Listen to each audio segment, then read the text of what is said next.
Hello everybody and welcome back. My name is Kari and today I'm doing a Readathon TBR. Last year about this time I did a 24 and 48 readathon and I think it was the last weekend in January. I really enjoyed doing that, just taking a weekend and reading. So while I haven't seen any other TBRs for it this year, I'm going to do it either way. I have 7 books that I would like to get to. Hopefully I can, but mostly they're just books that I have had on my shelves for a long time, or series, or both, that I want to finish. Let's get started. The first one is Traitorborn by Amy A. Bartol. This is the second in her series that started with Secondborn, which was one of my most disappointing books of 2018. It has a good premise. Every family is allowed 2 children, and the secondborn is the one that goes into the military. Our main character is one of the highborn's secondborn children, and so she's basically in the spotlight her entire life and is trained to go into the military as sort of a look at us, the highborns, we're being so noble and sacrificial. Unfortunately, there was every possible trope of YA literature that you can imagine, and it wasn't done in a way that I particularly enjoyed. However, the second half of the book did get better, so I'm hoping that that trend continues and that the second one is better than the first. I do have to say though that the covers are really pretty, so I enjoy that. Next we have books 2, 3, and 4 of the Fallen Kingdoms. So that is Rebel Spring, Gathering Darkness, and Frozen Tides, all by Morgan Rhodes. I read the first one, I want to say in 2017, and didn't particularly enjoy it, but it was good enough, and I had already bought the next 3 in the series, that I thought I would give it a chance and just see if it gets better, which hopefully it does. These are often described as a young adult version of Game of Thrones, which I also don't overly enjoy, but again, it's just something to broaden my horizons kind of, and I'm curious to see if this gets better, like I said.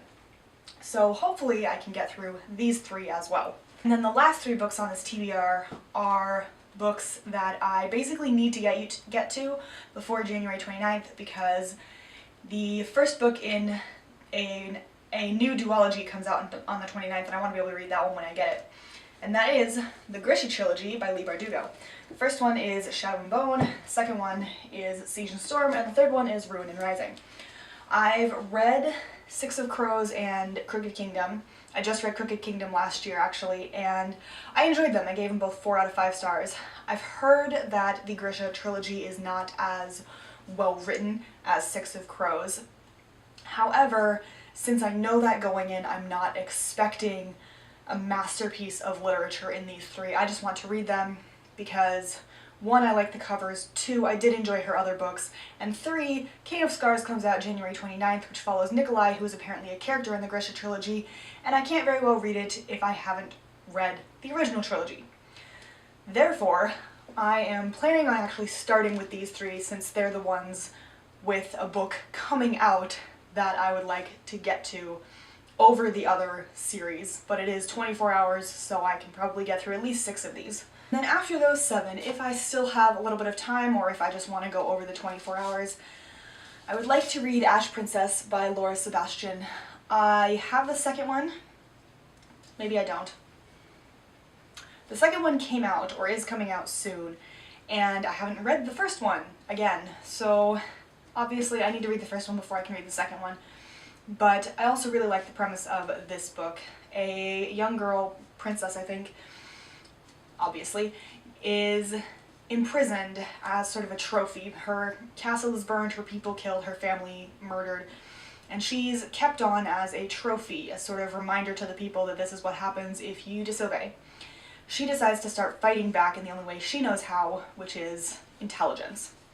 It sounds like a good book, and like I said, the second one came out or is coming out, so I'd like to get to that as well, but hard to read the second one when you haven't read the first one.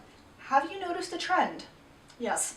Like I said, if I have time in all of this, I would also like to read The Continent by Kira Drake. This is about a city that is up above a planet, and one girl, like, you're always trying to get to the city above the planet, and this one girl either finally gets there, or Oh, yep. For her 16th birthday, she receives the most coveted gift in all the Spire, a trip to the continent. Okay, so I think maybe it's the other way around. Either way, there's a below and an above, and she goes from one to the other and realizes that it's not what she thought it was. I think it sounds like a really cool idea, and I'm excited to see if it's as good as I think. But I have no idea because I've never read anything by this author, and it's fun to try a different author every once in a while, or a lot, because I do that not way too much. Anyway, before I start on a whole ramble about authors, I'm excited about this book. Hopefully I can get to it. I might use this as sort of a palate cleanser in between the Grisha Trilogy, just because it is kind of short and it's a standalone as well. These are all of the books that I will hopefully get to in my 24 and 48 readathon. Like I said, I'm guessing I'll get to 6 or 7 of them, maybe not the whole 9. But you never know until my next video. Bye!